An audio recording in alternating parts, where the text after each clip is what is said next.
Welcome everybody to the webinar today. My name is Kellyanne Jolly and I will be your MC for today. I have hosted several of these webinars over the last few years and I'm absolutely delighted to be invited back to do this one on a very important topic. And based on the number of registrations we've had, which I think is nearing 300, it just demonstrates, I think it indicates just how important this topic is for not only health professionals, but for patients, for family and friends. So welcome to the Head and Neck Cancer Outreach webinar on the topic of lymphedema, kindly supported by Essity, who supply compression garments. Now, before we start, I would like to acknowledge the traditional owners of the lands on which we're all meeting today. And for me in Melbourne, it's the Wurundjeri people of the Kulin Nation, and I pay my respects to their elders past, present and emerging. Now, the webinar will focus, as you would be aware, the fact that you've registered, on why lymphedema occurs and how it affects people. And of course, it affects people in different ways. And how head and neck lymphedema can be addressed with the support of not only health professionals, but also through self-management.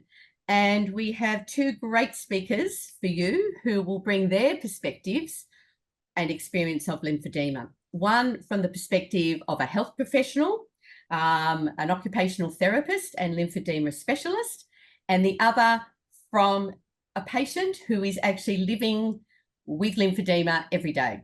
So, and I'll introduce you to our speakers shortly. I just want to give you a little bit of housekeeping. Firstly, there will be an opportunity for you to ask questions, and you can do that through the Q&A function, which is at the bottom of your screen. So if you have any questions for our speakers, please feel free to pop them in there. We'd also like to thank those of you who have pre-submitted questions before today, and we have tried to answer those questions as part of our speaker presentations. And if we don't answer those questions through that, we'll pick them up later when we speak to our panel in a bit more detail. Now, of course, we're unable to address any individual cases, any personal questions that you may have today. So if you do, please refer to your cancer team, your cancer care team, or you can go to Cancer Council Australia, and their contact, of course, is 131120. We understand that people may not be able to make it in person live today, or you may want to listen back on this webinar because it's been so important for you to listen again. So we are going to be recording this webinar, and it will be available for you to access on the Health and Neck Cancer Australia website in a few days. At the end of the session, we will be sending you a webinar survey link, which will that we're at the end of the event, which we'd really like to get your feedback, because it's so important to get the feedback to ensure that the webinars that are being provided are actually meeting your needs and answering the questions that you have. So now that we have all that housekeeping out the way, it's time to introduce our speakers for today.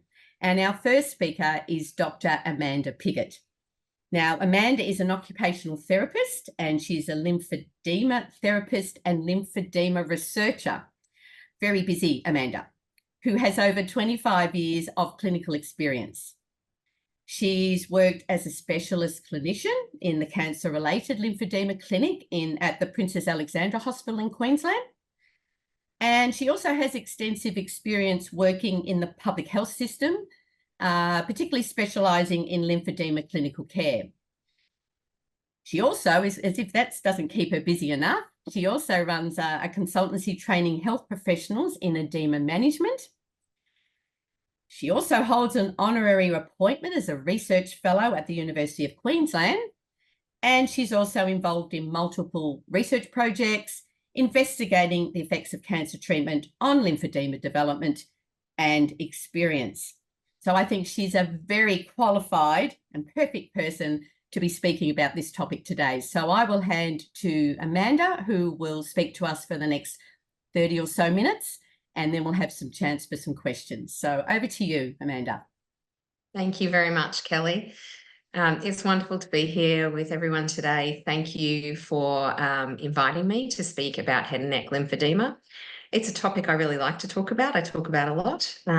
I've done a lot of work, I guess, with head and neck lymphedema over time, and I enjoy sharing it because I think the more we hear about it, the more the message gets out there.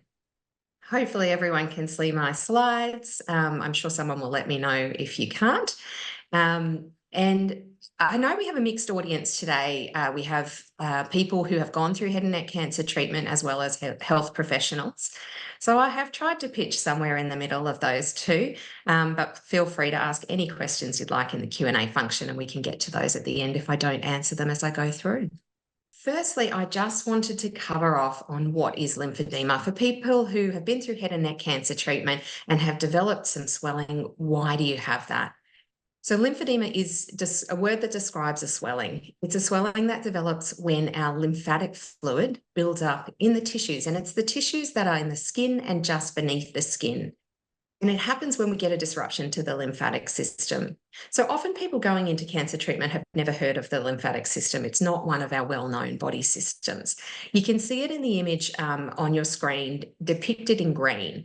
So we have a bunch of vessels, collecting vessels that run through our body that absorb fluid, and they transport it into the little nodules that you can see called lymph nodes. We've got collections of lymph nodes throughout our body.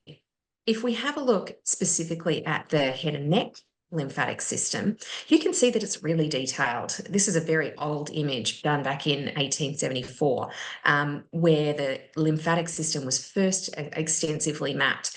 So our vessels through the head and neck region are tiny. There are a lot of them, and they drain to these lymph node groups that you can see in the image on your right, where we have these collections of drainage basins that take the fluid from the face and redistribute it throughout the rest of the body. Now, for some people who develop swelling, they can do it in two ways. Firstly, primary lymphedema. That's a condition that people can have that's unrelated to cancer, where their lymphatic system didn't form properly, and they have swelling from the time of birth or shortly after. That can be associated with genetic disorders. But what we're talking about today is secondary lymphedema, and that's where somebody has an intact, well-functioning lymphatic system and they have some damage or injury to that system. Now, most often that occurs with what we're talking about today after cancer treatment, where either the lymph nodes are removed for as part of the cancer treatment, and then the lymph vessels or nodes may be damaged through the radiotherapy process as well.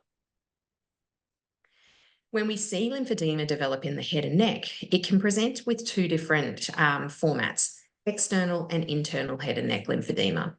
So the external is the one that is people are more familiar with. It affects the skin and the tissues just beneath the skin. This is really visible. It's visible to the patient, to the family and friends, and to health professionals. So it's relatively more easy to identify. But we also have internal head and neck lymphedema, and that affects the mucosal surfaces inside our oral cavity, our larynx, and our pharynx. And those can only be seen with instruments. So when we put a scope down somebody's throat and we take pictures like you can see on the right side there, and we can start to look at the structures and see which are edematous. Are these structures edematous? If so, which ones are? Head and neck lymphedema, be it internal or external, can result in quite a number of symptoms for people. So firstly, the physical impact. People describe, they can see a swelling and they have a feeling of swelling. They describe that sometimes feeling tight, heavy, sometimes the tissue feels hard. And some people will describe pain or a discomfort in the area from the swelling. Because we have both an internal and an external lymphedema that can develop, there is a functional impact that occurs from head and neck lymphedema. So depending on which structure it's affecting, we can see difficulty with swallowing, difficulty with movements of the head and neck or mouth, taste changes, and sometimes vocal difficulties as well. Now, those physical and functional impacts can really combine to have quite an impact on people's psychosocial or wellness. Some people report being quite distressed by head and neck lymphedema. They report changes in their emotional well-being, their body image, their perception of their body image changes, and often reported is difficulty socializing because of the communication issues, swallowing, eating and drinking challenges, as well as people's body image. Now, not everybody has all of those symptoms. Some people do. The challenge with lymphedema is some of these symptoms are caused by head and neck cancer, and they're very similar to those which are caused by lymphedema. So it can be quite challenging to distinguish between what is a lymphedema symptom and what is a head and neck cancer treatment symptom. What we do know, though, is that people who have had, if we take a group of people who have had head and neck cancer, and we compare those who have lymphedema to those who do not have lymphedema, the people with lymphedema have a higher symptom burden than those who haven't got lymphedema. So the lymphedema is really exacerbating those underlying symptoms and is something we need to recognise and manage. What do we see in the development of lymphedema? Characteristically, head and neck lymphedema is worse when somebody wakes up, and it improves throughout the day. And it often improves with time, and that might be months or years, and it improves the more treatment people have. So this is a little bit different to our other forms of lymphedema. People can have lymphedema in other parts of their body, and it may follow a different pattern. This pattern is quite unique to head and neck lymphedema. So when does head and neck lymphedema start? Recent studies that we've done and others have done are really starting to see that it can be present from the time somebody is diagnosed with head and neck cancer, and certainly present throughout the course of radiotherapy, increasing towards the end of radiotherapy, increasing at 6 and then 12 weeks post-radiotherapy. And that's both for internal lymphedema and external lymphedema. And then when we have a look after that time, other studies have shown us that we might be even reaching rates of up to 90%, somewhere between 70 and 90% of people will experience external, internal, or even the combined effect of internal and external head and neck lymphedema up to 18 months after their head and neck cancer treatment. Now, it doesn't mean that it doesn't continue after that point, but we don't have good data after that point yet. So this is a lot of people who've had head and neck cancer who are affected by lymphedema. Somewhat surprisingly, though, it's a very understudied condition.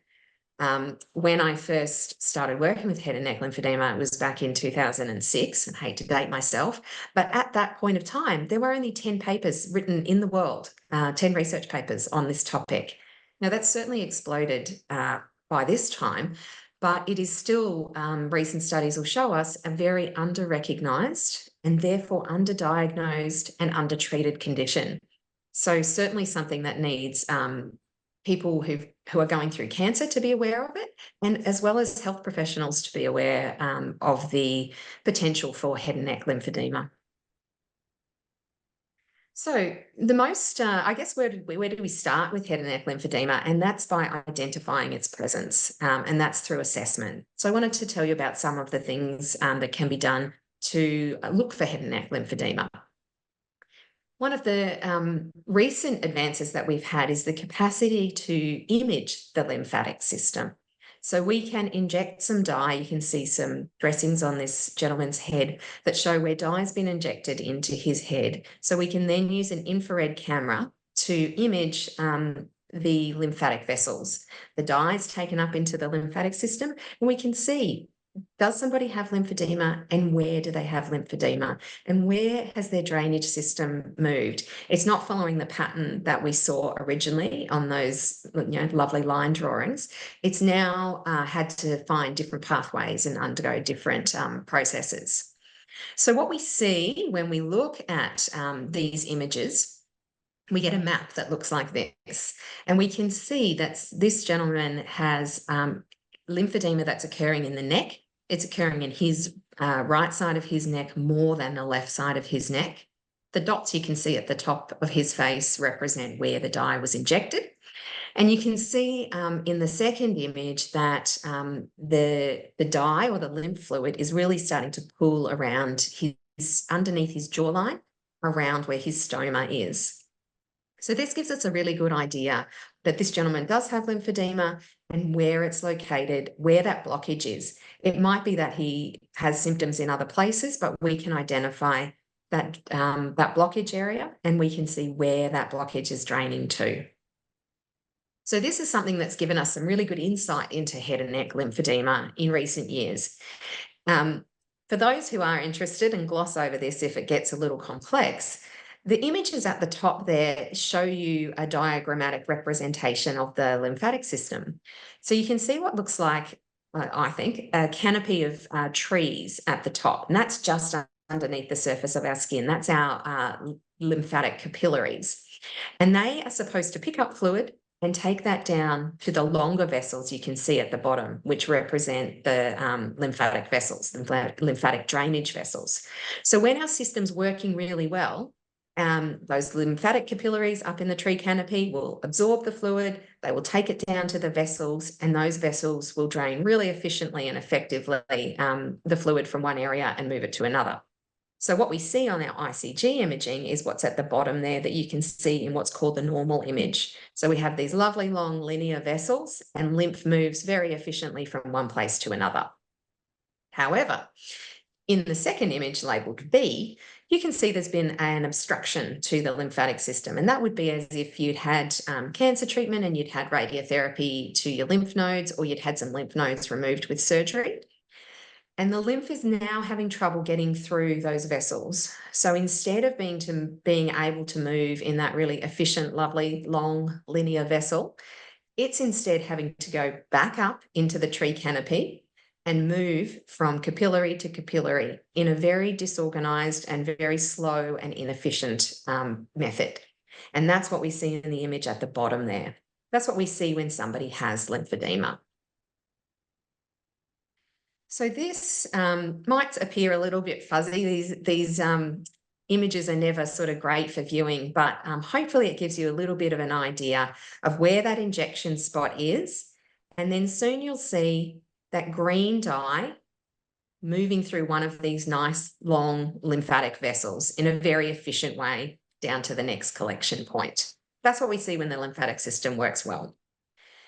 When someone has lymphedema, this is what we see. And you can see it's a really different image, isn't it? Instead of moving through those linear vessels, we have this really fine network of capillaries that the lymph has to move from one side of the face to the other side of the face. It's now moving very slowly, and it's needing some extra help to move from side to side.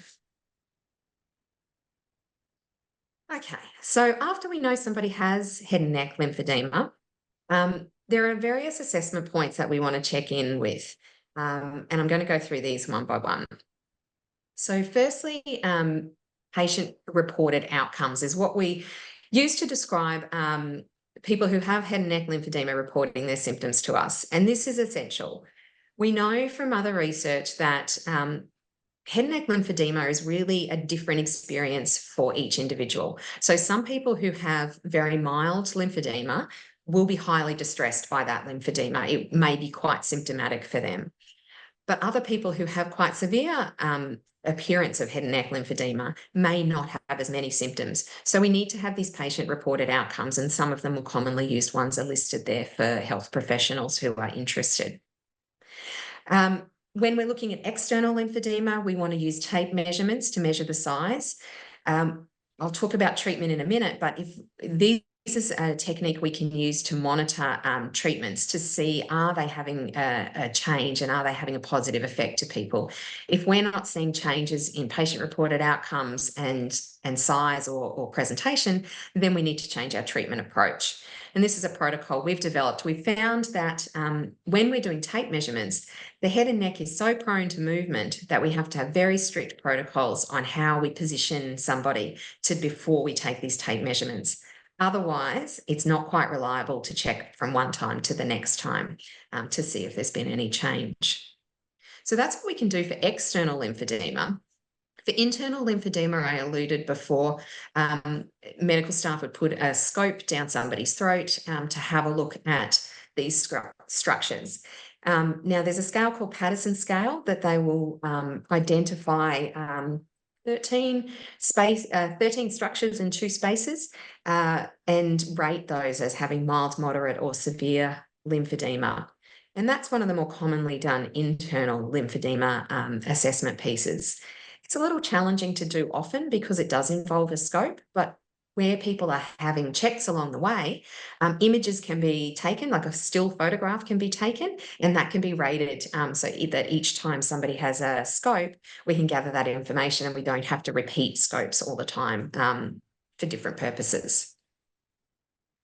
Other things, other assessments that are done are grading scales where it's useful to rate the visible appearance of head and neck lymphedema.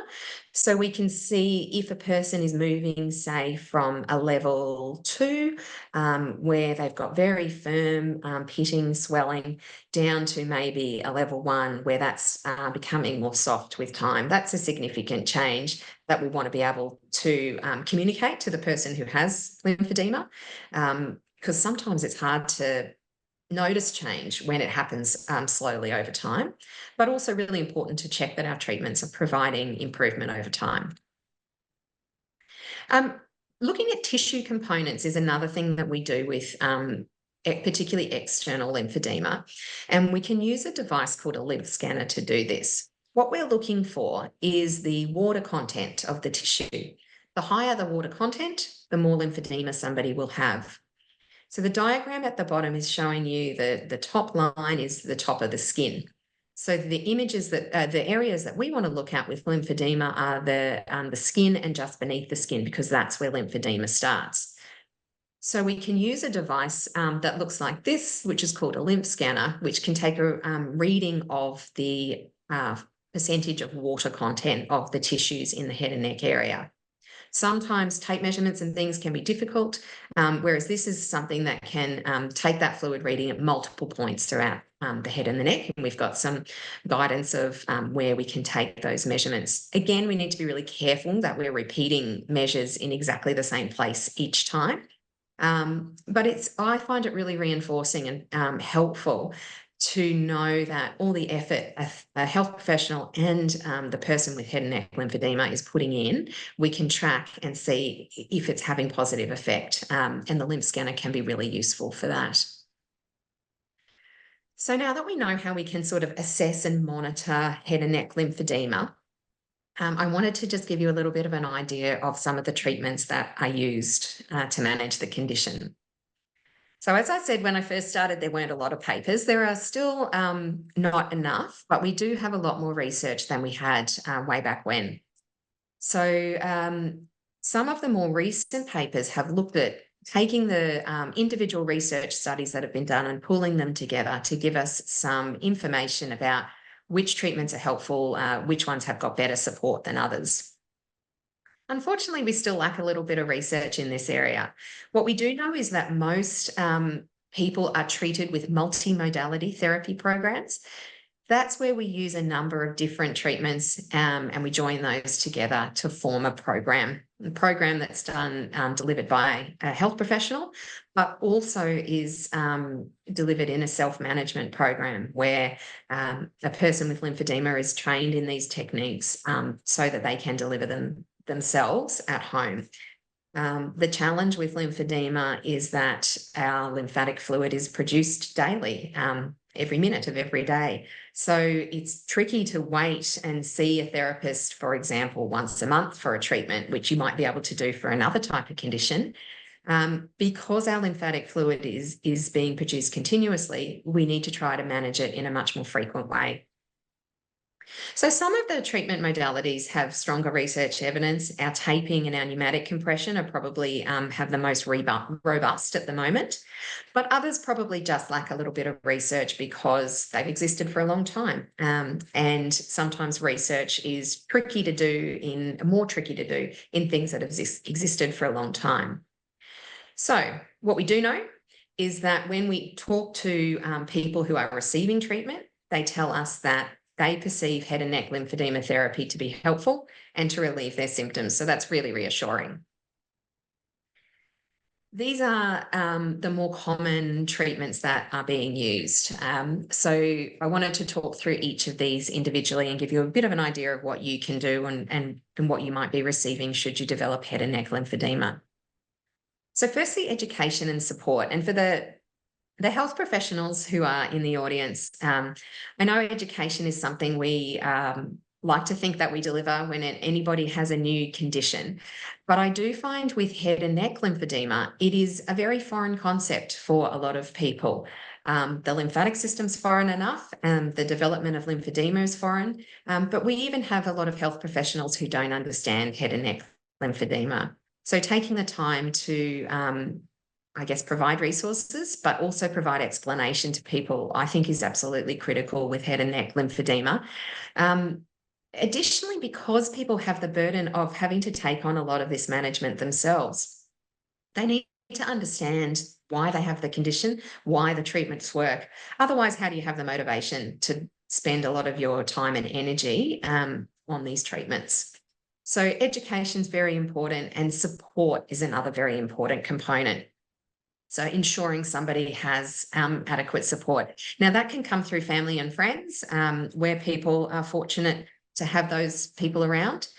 But it's also really useful to make people aware of other support opportunities through support groups like Head and Neck Cancer Australia, of course, or their local cancer group. And there's often attached to various hospitals head and neck support groups. And sometimes people find that really valuable, connecting with people with similar experience. Okay, so once somebody's aware of their condition, we can move into some more of the treatments. So posture and exercise is really another important treatment modality to address. So when people have head and neck cancer surgery or radiotherapy, they will often have the posture that you can see in red start to develop. So the surgery occurs at the front of the neck, the radiotherapy occurs at the front of the neck. Both of those things lead to tightening of the front of the neck tissues, leads to our head hanging forward, hanging down, and the shoulders rounding. Unfortunately, that's not a great posture for long-term musculoskeletal health, and it's also not a great posture for lymphedema. It can lead to worsening of lymphedema because we have the neck hanging in a gravity-affected position. So the more people can realign themselves to the position on the right of screen, the more, I guess, musculoskeletal health will improve, but also head and neck lymphedema will improve. We can have our best drainage when we have our neck aligned in this position, aligned with our spine. And this is something that somebody can start. You can start this by lining yourself against the back of a wall and trying to make yourself nice and straight along the back of a wall. And you can try to reassume that position multiple times throughout the day. Posture takes us a long time to retrain ourselves. So we've got to keep giving those cues as we go. So that's daytime posture. But as I said, head and neck lymphedema particularly is often worse in the morning after we've been sleeping. So nighttime posture is really important as well. We ask people to try to position themselves in a slightly elevated posture at their head and neck without flexing and closing off the front of their neck. So that can be achieved by sleeping on a foam wedge, slightly elevating the head of the bed, or using a couple of pillows. The only thing we want to avoid is stacking pillows up in a row that leads us to, again, close that neck position. But if we can keep that nice and open, one pillow under the shoulders, one pillow under the head, and open neck posture, then we tend to get better drainage overnight. Now, people will toss and turn throughout the night, we all do. But if people wake, we suggest reorientating yourself into that preferred posture so that you slowly, again, over time, can train yourself to hopefully sleep in a way that leads you to wake up and start the day with less lymphedema. Now, throughout the day, exercise is the other component here that we're talking about. And there's two types of exercises. There's specific head and neck exercises, and then there's whole body exercise. So head and neck exercises we do for a couple of reasons. Firstly, because sometimes throughout the course of head and neck cancer treatment, people tend to use their joints and muscles not to their full extent. So if your mouth is sore and you are not eating a lot, you might start to speak in a much smaller way where you're not using the full expression of your face. Now, muscle movement is really important for lymphatic fluid to move. We know that the more our muscles move through their full expansion and contraction, better lymphatic fluid drains through an area. So where people aren't achieving shoulder and neck and face movements through other parts of life, then we would add in some exercises. Now, if we have a person who's super active, who's out there doing aqua aerobics and Tai Chi each day, then we probably don't need to add these exercises in. For people who are early in the recovery or have lost movement, these can be really important. Whole body exercise is also important. There's so many research studies that have looked at this in other lymphedema of other body parts, that the more we can exercise, the more the lymphatic system is engaged and can assist with drainage. So for whole body exercise, we use the recommendations that COSA produce. COSA, if you're not familiar with it, is the Clinical Oncological Society of Australia. And they recommend that people work towards completing 150 minutes of moderate intensity activity per week, or 75 minutes of vigorous exercise, as well as 2 to 3 resistance exercise sessions a week. Now, if that sounds like a lot, it certainly does when people are coming out of head and neck cancer treatment.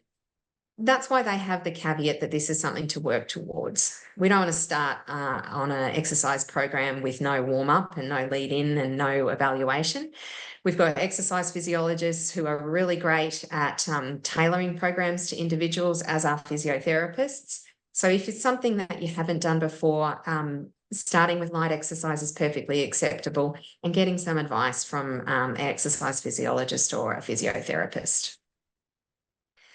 Next, I wanted to talk about manual lymphatic drainage, which is a massage technique that we use for head and neck lymphedema. It's designed to move fluid from an area where it's congested and use manual pressure to move it to an area that is uncongested.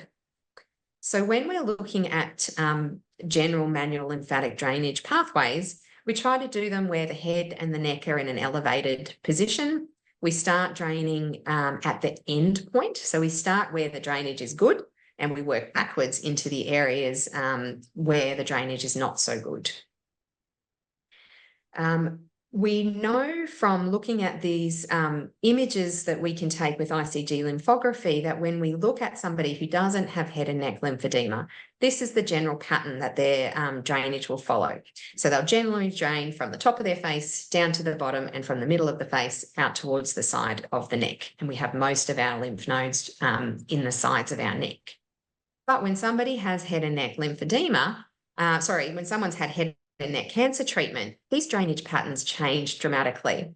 So we might see instead, these are some images of some people who've had some head and neck cancer treatment. They may start to drain from one side of the neck across to the other side.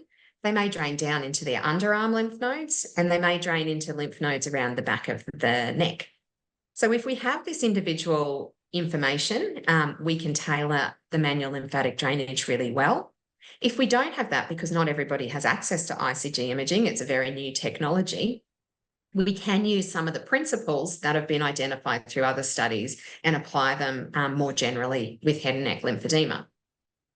So firstly, we would seek clearance from a health professional before we started any MLD because there are some comorbidities or other health conditions that we shouldn't do MLD when someone has those. And we look for a treatment pathway. Where is this person most likely to drain their lymph nodes to, drain their lymph fluid to? So if we've got the ICG imaging, we can use that. If we haven't, then a lymphedema therapist would look at what is the usual drainage pathway, where has the treatment been delivered, and how do we work around or through those treatment fields. The hand techniques that are used are more firm and slow in the areas that lymphedema exists in, and they're lighter and faster in areas that are draining really well. So we tailor our hand positioning with the massage accordingly. Now, because daily massage is really helpful, we need to train people with lymphedema to do this as well as receiving it from a health professional. That's going to take a few sessions. It took me a very long time to learn it. And I find what I'll do is have somebody, every time they come back, I'll get them to show me how their massage is going, and we can fine tune that as time goes on, so that by the end of a number of sessions, they may be feeling that the effect I get from my massage is similar to what they get from theirs. And then we have that home program that they can do where it's either themselves or a support person delivering their massage. Okay, very briefly, lymphatic taping is another technique people may find helpful. There's some very good research out showing us that when we apply this lymphatic tape, which is applied to the skin, it's got a particular amount of stretch and particular amount of application of adhesive to the back of it. And it's used in patterns like this. It's used to drain from areas that don't drain well to areas that do drain, have improved drainage, and it's applied on a little bit of stretch. The tape's left in place for somewhere between 3 and 5 days, and then it's removed and can be repeated.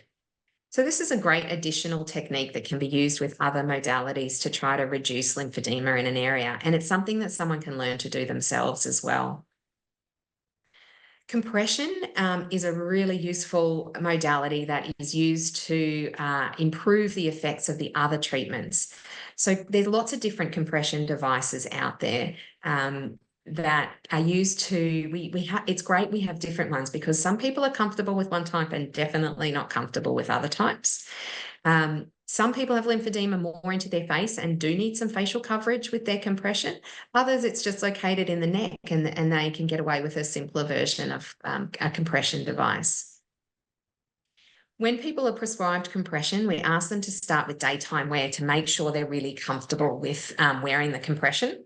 They might use it for short periods of time, maybe prior to their massage to help soften their tissues a little bit. And then when they're comfortable, they can move to wearing the compression at night.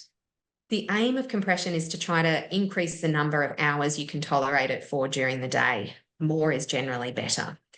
But compression in the head and neck region is very difficult when we're needing to eat, we're needing to drink, we're needing to talk. We want to go out and about without looking too strange with devices on our heads. So that's why we supplement with this nighttime use, because that buys us more hours in the day, and then you can do shorter periods to add on in the daytime.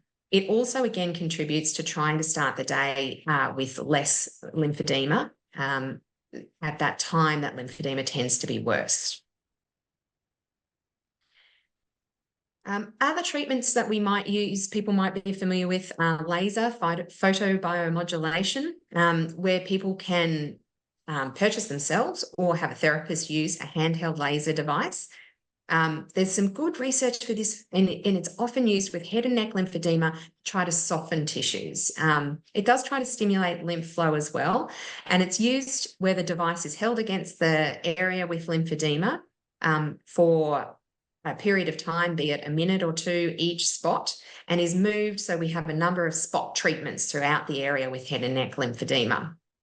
The dose is adjusted according to the person's particular condition, but can be really useful in softening. We need multiple sessions of this to try to achieve an outcome.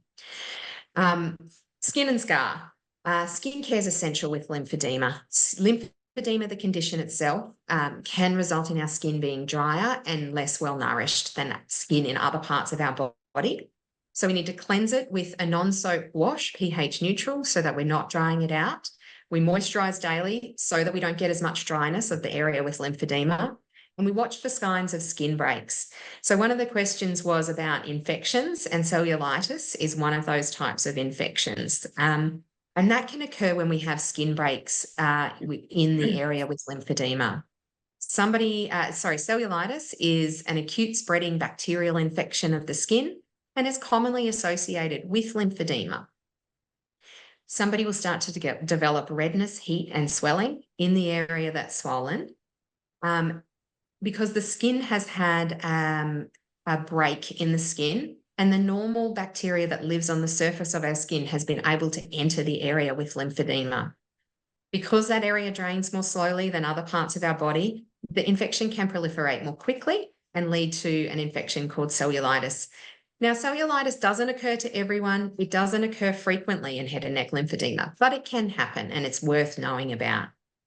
When it does happen, it needs treatment with antibiotics, and that needs to be quite prompt. So it needs to happen on the day you notice the symptoms. So if you can get to the GP and the GP can see you that day, that's great. If not, you go to the emergency department of the hospital because they can give you same-day treatment. And they may send you home with some antibiotics, or you may need more treatment than that. But most people will not experience cellulitis, fortunately. Now, scars can be a blocker to lymphatic drainage. You can see some of the scars that people may experience after head and neck cancer treatment. So engaging a health professional to give you some advice on using scar management techniques is useful, because the more mobile the scar is, and the thinner the scar is, the more lymphatic vessels can regrow through that scar. When the scar is thick and it adheres to the tissue underneath, it's really difficult for lymph vessels to grow through the area, and it can make lymphedema more challenging. The only other treatments I wanted to briefly make you're aware of are negative pressure devices and intermittent pneumatic compression. These are two things that are starting to be used in head and neck lymphedema. Negative pressure devices are available in Australia, and lots of your lymphedema therapists will have access to these. They're great at moving lymphatic fluid and softening tissues. Pneumatic compression devices exist for other parts of our body, but this is a novel device in the head and neck. I mention it because if you go looking at recommended treatments, you might come across it. Unfortunately, these devices aren't available in Australia yet. Hopefully, we'll have some of our compression companies bringing these out soon, because they're something that people can use at home to try to improve their lymphedema. So I'm at time. I just want to conclude by saying that successful treatment outcomes come from a combination of finding yourself a lymphedema therapist and self-managing your own condition. It's tricky to find people sometimes depending on where you live. Public hospitals, private hospitals often have clinics. If not, the Australasian Lymphology Association has a health practitioner website for people who have undertaken professional development in lymphedema, and it's a great place to look for a practitioner. The Lymphoedema Association of Australia is a consumer organisation that's got access to support groups for lymphedema. And hopefully using combination of those two things can get you the best treatment outcome for your head and neck lymphedema. There you go, Kelly, 1.5 minutes over. My apologies.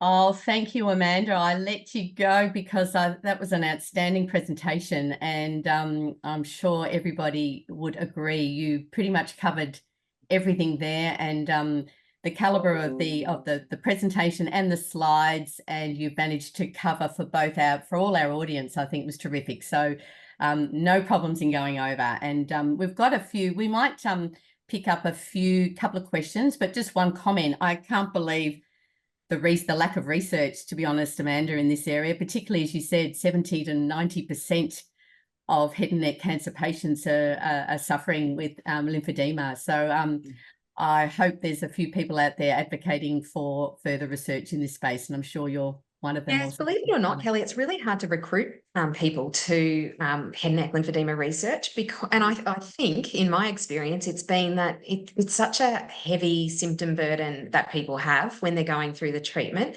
that to add something else on is quite difficult. Compounding that is that we don't have sufficient lymphedema resourcing nationwide. So we have pockets where it's good, but pockets where it's not good. And so those two things, I think, work together to mean that, yes, we could do a lot better with research. Well, it's great that you're one of them in there championing that. So there's just a couple of questions in the chat. I think you've just about picked up most of the pre-submitted questions that came in. There's one here about I think you talked about it, the fact that 70 to 90% are more prone to it. But there's a question here about what is the prevalence of head and neck lymphedema in patients who've undergone neck dissection versus those who don't. So are you seeing is it more likely to be in that group or not? Well, it's a really interesting question. It's a tough one to answer, though, because up until recently, nearly everybody who had head and neck cancer would have had surgery and would have had neck dissections, and historically would have had radical neck dissections where nearly all of the lymph nodes were removed. So it's quite a recent thing for people to be treated just with chemoradiotherapy as an alternative to surgery. So we don't have as good a data on that yet. My clinical experience is that people who undergo chemoradiotherapy are certainly at risk of head and neck lymphedema. And anecdotally, we almost see more challenging internal lymphedema after that course of treatment than we do external. But we need a lot more information on that before we can answer that question comprehensively. Yeah, and there's one sort of related, but and I don't know if you can answer this one, but what are some of the factors that could contribute to worse lymphedema over 2 years post completing radiotherapy following perhaps a neck dissection? Mm-hmm. Why would be Why can it worsen with time? That can be because scars can tighten with time. So that can affect lymphedema. Sometimes people can get other conditions, like say if someone has an infection, that can damage the lymphatics a little worse, and that can make lymphedema progress with time. The fibrosis that people have, sometimes people have as a late effect of radiotherapy, can mean the tissues become tighter and become a little bit more of a blockage to lymphatic drainage. So those are probably the three most common. Sometimes people may have, they're having their monitoring for their cancer. So it's always important to check that nothing in that regard has changed as well. Great. And look, I might just pick up one more. There's lots of commentary coming in thanking you, and I'm just trying to work through to see if there's any other. I'll just pick up one other, and then we might save the rest after we have spoken to our next speaker. For internal lymphedema, how do you distinguish what is lymphedema versus post? And this is what you picked up: post operative swelling and other edema. So how do you pick that up? And I guess when do you pick that up? So it is a tricky one to pick up. And I think, I wonder if the question is about when is one of those symptoms related to the outcomes of the surgery and the radiotherapy, and when is it related to the lymphedema? Yeah. The best way that we use is to look at when the lymphedema feels worse for the person, and then when those symptoms feel worse. So the pattern I was describing of lymphedema being worse in the morning and improving throughout the day, if those symptoms follow that same pattern, someone will often say to me, at breakfast, I can only do soft foods. By lunch, I can start to eat something a little firmer, and by dinner, I can eat full scope of foods. So that tells me that that person probably has lymphedema driving their internal structures not functioning well, as opposed to somebody who has a more consistent pattern of swallow difficulties or speech difficulties. Yeah. Okay. Just one more, Amanda, and then we'll pass to you. We'll talk to Janet. Can lymphedema be fully resolved? And I think this is a question that's come up a few times. Or is this a case of managing the symptoms as best as possible over the longer term? Yeah, it is a tricky one to answer, because there are individual differences. But I can absolutely say that yes, it can resolve. It doesn't for everyone, but it can resolve. We look at the risk factors somebody has, and the more extensive the surgery, the higher dose the radiotherapy. Other factors that may play into that are body mass index, higher weight, people who are less active. Those factors may contribute, as well as to the dosage that's received. So the higher dose treatments probably lead to more problematic edema. But people, yes, do improve with time. We have a lot of patients who we will discharge after a couple of years where they're really satisfied that their lymphedema has improved to a level that it doesn't distress them anymore. They may need the odd treatment that they can self-administer, but by and large, it has really improved by by that point. But there are people, yes, who do have lifelong lymphedema that requires ongoing management. Hopefully we can move to a point where we can risk stratify people, that we can give them some better information about which category they may fall into. For now, we just have to monitor, and we know that starting treatment as early as possible gives people best chance of improving their lymphedema with time.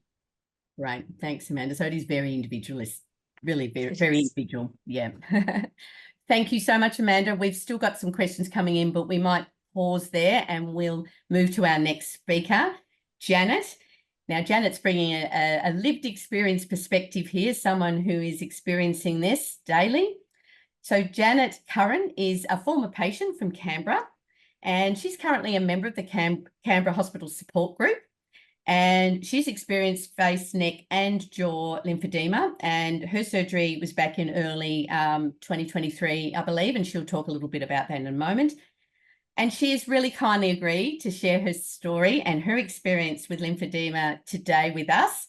And I think she's also going to give us some ways that she's been able to control and manage her lymphedema and some of her journey through this, and what's working for her in terms of treatments. And I'm sure some of the things that Amanda has just talked about would probably resonate with you, Janet, and you're probably going to speak a little bit about some of those things as well. So I'm going to hand to you to tell us a little bit about your story, and then Janet and I will have a little bit of a Q&A ourselves after that. So over to you, Janet. Thank you so much, Kelly, and you're absolutely right. There was so much that Amanda said resonated with me. But there's also some new things I learned, so that was terrific. So I'm really pleased about that. For everyone out there, my name's Janet Curran. I think I shared with Kelly and Amanda before, you guys have got two problems listening to me. One of them is I have had obviously I've had surgery and I have had some nerve damage here in my face, but I've also got an Irish accent. So you'll just have to bear with me. I will try and speak slowly and clearly. I've had some lessons on how to do that lately. So a little bit about my cancer journey. I was diagnosed with squamous cell carcinoma in my lower right jaw and mouth in December 2022. There was a flurry of tests, and then I was sent home to enjoy my Christmas. And then I had surgery in January 2023. I actually live in New South Wales, so I have to travel across the border to get that treatment, but it's not too far away from me. For the technical people watching, I had a partial mandibulectomy and a fibula free flap reconstruction.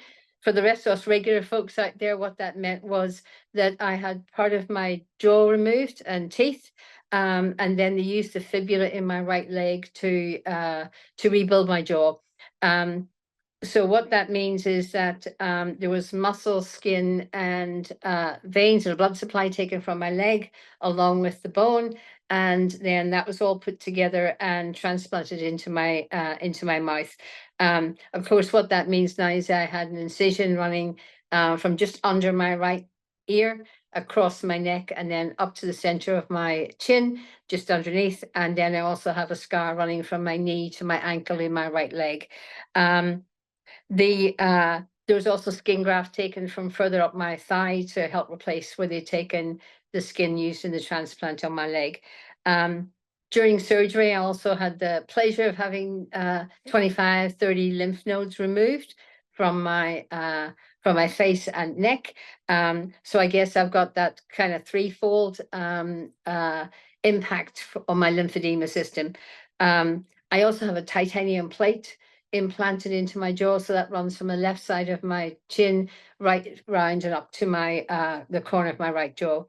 I then had 30-odd treatments of radiotherapy on the right side of my jaw and then both sides of my neck. And that was at the cancer center at Canberra Hospital. So that was daily treatments that I received from them.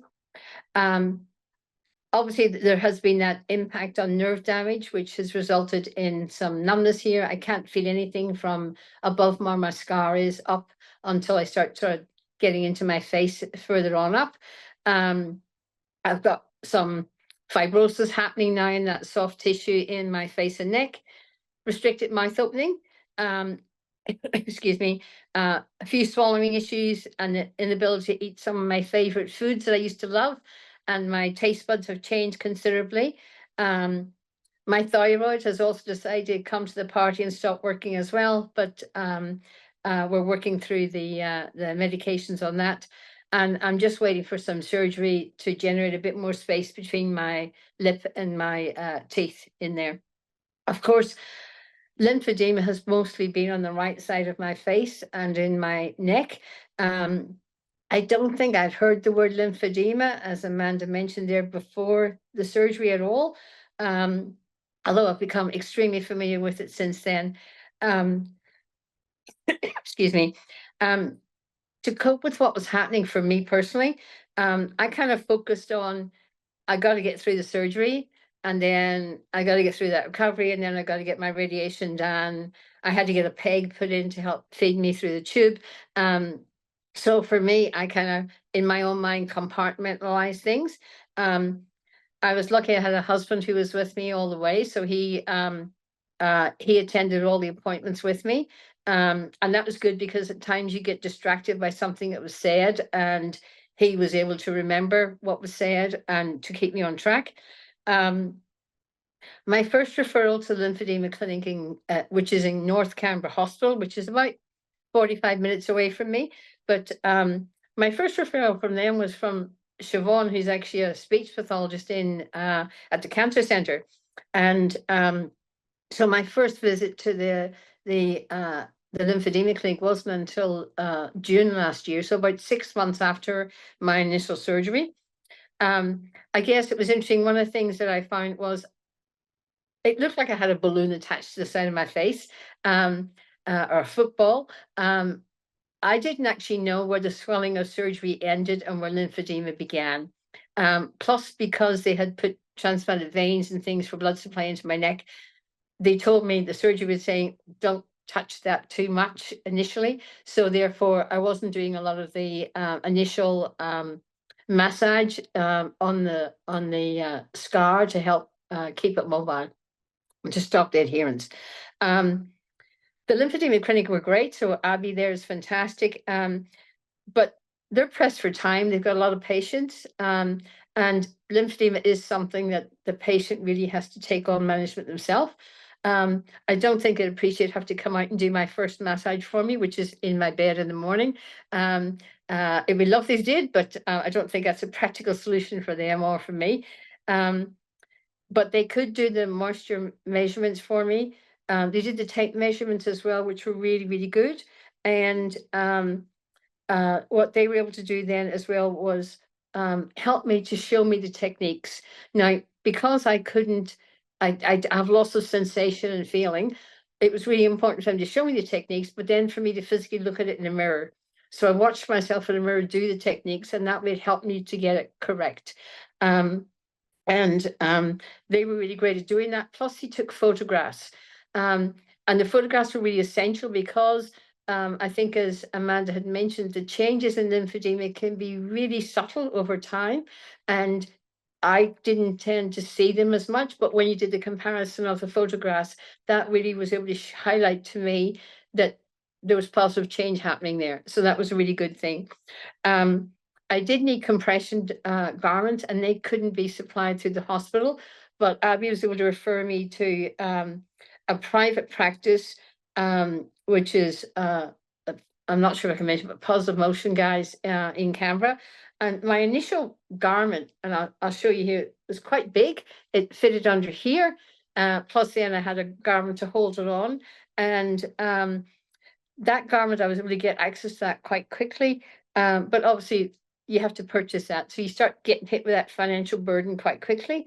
I was wearing that garment every night, and as much of during the day as possible. And that's because my lymphedema was quite big and quite severe. So I think I really did need that compression.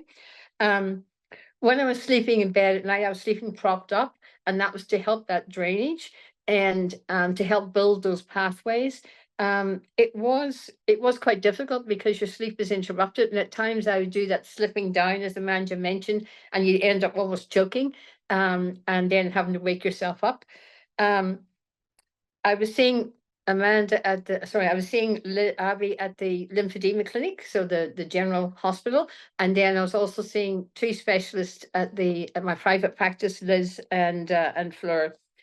Liz is able to focus on the lymphedema, so she was giving me an extra massage, and doing that, the cupping, the suction cupping, as well as some laser work as well. So that was terrific. And Fleur, what I was initially doing was concentrating on with Liz, and then Fleur was helping me. Then she's a practitioner who works on the integrated system, so the muscles, the skeleton, the lymphedema system, all working together. And because what I was finding is exactly what Amanda was talking about, I tended to curve forward. And this is where it really helped me to open up those pathways and to help get it a bit more, loosen things up a bit more across shoulders, neck, and head. What I experienced then was there's a lot of trial and error with it, and at times some of that advice came across a little bit vague.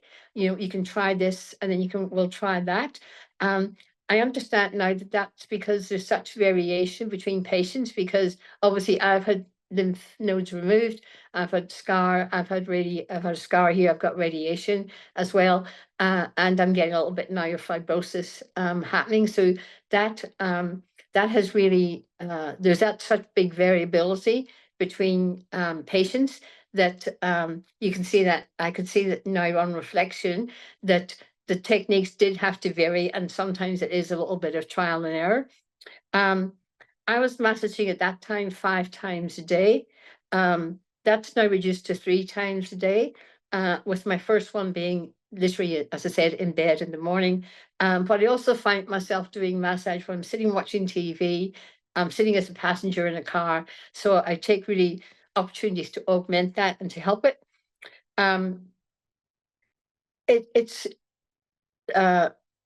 The hospital was able to do, as I said, those photographs, and that really helped me to see those changes, because sometimes it's very hard for me as a patient to see those changes happening over time.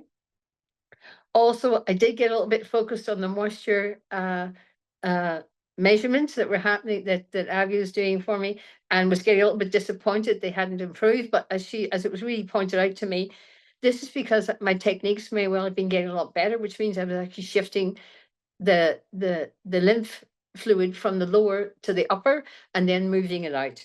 And sometimes, yes, I did have to vary my technique, but it really helped having them sort of shine that light on me a little bit, and to get me to realize that it's not all about some of the stats.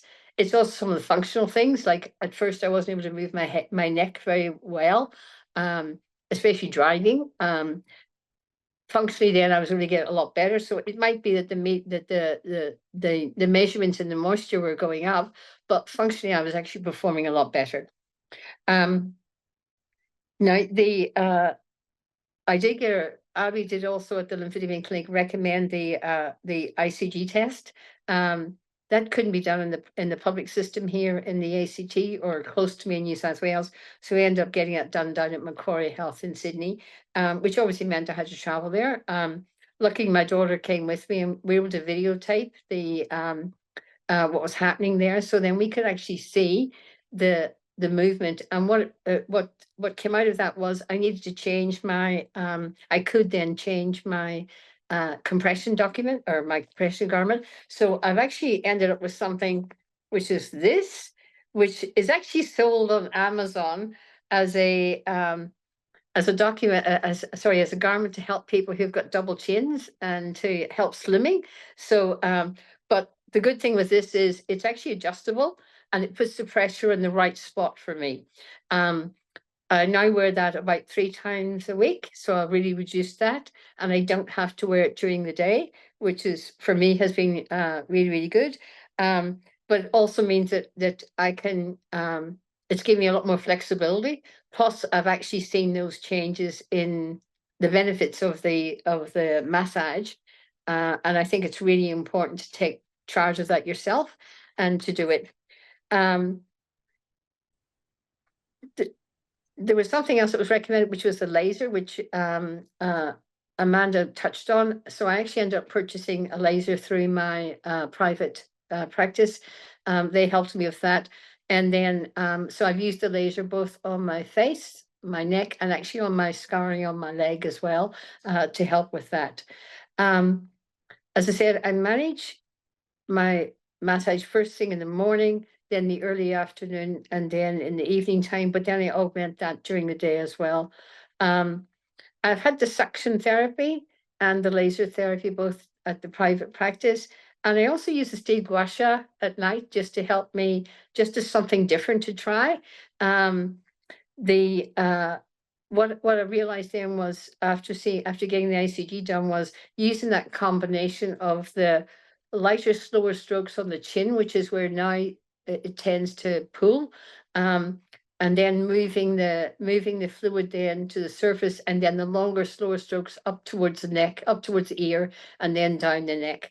The ICG did show that there was a pathway potentially through the scar. So I'm still focusing my massage there because there's a hope that that will actually open up and I might get some more movement there. The thing that reverberated for me was it was in the terms of your large lymphatic system is your main highway, your motorway, as it were, whereas on the surface, it's your little country roads. So things go a bit slower there. Therefore, you have to take your technique just changes and refines a little bit more. So that was useful for me to sort of visualize that. So I had never, up until this meeting, I hadn't actually thought that lymphedema could be cured. So I was interested to hear some of that the lymphedema can go away. In my mind, it's always been, well, this is my new norm. This is my new normal, and that massage will be with me, and I might have to refine it and change it, but it's going to be with me probably for the rest of my life in some form or other. My focus really was in investing in that first year of treatment to really get the best bang for my bucks, as it were, that I was investing. I think could happen within my first year. And that's kind of what my approach has been. I was at one time doing the lymphedema clinic at the hospital and the lymphedema clinic privately on almost a weekly basis. That's now obviously spread out, and I'm now seeing the lymphedema clinic in every few months, and I'm seeing the private practice again. I'm stretching it out now to 4 weeks, coming up to 6 weeks, and that's because I can keep on top of it myself. Obviously, if that changes, then I'm able to go back and increase that number. What I also did though was I went to my GP and got a management plan done, because if you get that done, you can then get Medicare to subsidize some of your treatments a little bit more. It means you get 5 treatments with an extra $50 taken off the cost. That was useful, but the private practice and the private fund unfortunately does not cover you when you're getting the Medicare one. So you kind of catch you there. And it is an investment because it does cost a fair bit for the private practice, and unfortunately the private fund doesn't cover as much as I'd want it to, or as much as anyone wanted to probably. But what I've had to do is where I've seen that that maybe my technique is falling down a little bit, or the lymphedema is coming back a little bit, I then go back and get a slight increase in reduce the timing between the massage, refine the massage with my private practice and with the lymphedema clinic. And that's been really, I find that very useful to help me. And they've worked really in tandem together. And the report I got from the Macquarie Health, that was shared then obviously with the hospital, with the lymphedema clinic, and then the private practice. And I think involving everyone in that discussion, obviously not at the same time through myself, was something that was very useful to me. Janet, sorry, we might need to just finish up there. If there's any, okay, that's no problem. We are running out of time, but unless there's one other key thing that you wanted to raise, because you have provided such amazing insights into your own situation, your own lived experience, but also given some great tips and interesting facts to help others who are listening, not only health professionals, but others who are going through similar things to you. And what I heard, I think, from you is that it really is a team effort, isn't it? It's really working together, and Manda picked that up too, or said that too, around working with your team, but also the importance of self-management. We had and learning what works for you, whether it's the various different treatments that work for you, the massage or so forth, and then also thinking about that in the context of financial burden, which is also a big issue, whether it's private or public. So I think you've given such a great insight into some of those things that, and I, as someone who's just come in the comments has actually talked about their experience. It wasn't a question of this constant just keeping motivated and keeping up that self-management and seeing the improvement along the way, even though you think you're not improving, that you are. So I just wanted to stop just for a minute there, because we've only got about 5 minutes to go. I'll come back and ask a question in a sec, but I just wanted to share another story, which might align a little bit with you, Janet, too. Just Michael, so we don't miss Michael's story. And I'm going to read this out because Michael, I think we have a quick photo of Michael that we can show on the screen of Michael. He's wanted to share his story, but didn't want to be part. There he is. Didn't want to be part of the webinar per se. So I'm just going to briefly talk about his story, and we'll see where that alignment is. So Michael is a former patient in Canberra as well, and is a member of the Canberra support group. And he was diagnosed with throat cancer back in 2011, actually, and had radiation chemotherapy. And then he had, about 6 months later, he had some more treatment. He had a radical neck dissection and had surgery, but there was no lymphedema, or wasn't a big issue then, and wasn't for 10 years until he was diagnosed again in 2021 with throat cancer. And post his treatment for that, he then experienced and had to deal with lymphedema. Most of his lymph nodes in his neck had been damaged by the radiation, and we've talked about that today, and removed in the surgery. And so now he's dealing with daily lymphatic fluid buildup, which is the swelling in the neck, face and throat. And it can also be a problem leaking from his skin, facial skin, and from his nose. So he's been wearing a compression garment overnight, and then also again elevating his bed to keep him, help him keep that under control. He's wearing a head compression garment every night now, and he thinks he'll be doing that for the rest of his life. And he has found that having his head higher than his feet is really helped with that drainage. He also is going to a physio once a week and has found that really beneficial. But of course, with some of these things comes some side effects. And again, I think Amanda talked about this in terms of issues impacting the way you're sleeping. And this was about the compression garment, having a few problems with being able to open his jaw during the day. So he's now working with devices to help him be able to have more movement in his jaw, which is also helping. So that's a little bit about Michael's story. I think he may be online, and I'm hoping that he wanted to pick up a little bit more from people like Janet and Amanda and tips about what he could do too. So hopefully he's been able to do that. But I just thought, Janet, in the few minutes we have, is there anything there that Michael was talking about, or Amanda, that resonated with you or your experience? Yeah, I mean, absolutely. I think part of it is the continuous adjustment. What's working today may not necessarily what works tomorrow or the next day. The consistency is critical. You have to be consistent as a patient with your massage and do it consistently. It's interesting that Michael's talking about the issue with mouth opening. I have trismus myself. I'm using techniques there as well.